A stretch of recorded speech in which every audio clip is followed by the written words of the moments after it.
Terkuak penyebab pelawak legendaris Polo Sri Mulat meninggal dunia, sempat batuk darah. Sebastian, anak dari Polo Sri Mulat mengungkapkan kronologi meninggalnya sang ayah pada hari ini, Rabu tanggal 6 Maret tahun 2024. Diakui sang anak, kondisi Polo sempat membaik di 3 hari terakhir sebelum ia menghembuskan nafas terakhirnya. Bahkan Polo dikabarkan masih sempat bercanda sehari sebelum meninggal bersama keluarga. Jam 11 itu sebenarnya sudah nggak ada, tapi masih diusahakan sama dokter. Saya bilang ke dokter, tolong kalau bapak saya masih bisa diselamatkan, tolong dokter, apapun caranya, saya bilang ke dokter. Tapi ternyata Tuhan lebih sayang sama bapak. Namun, kondisi sang pelawak mendadak drop hingga harus dilarikan ke rumah sakit.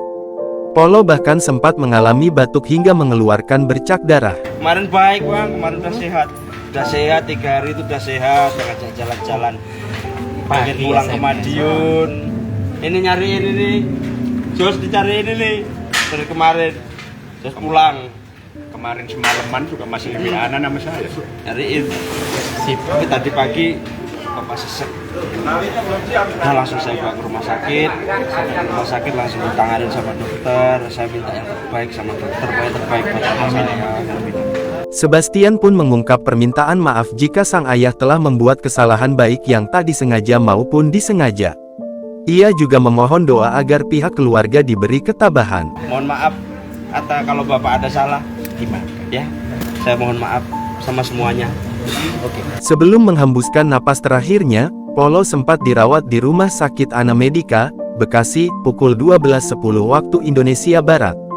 Polo Sri Mulat sempat memiliki catatan medis mengidap penyakit paru-paru. Pada Juli tahun 2020, ia dilarikan ke rumah sakit lantaran paru-parunya bermasalah.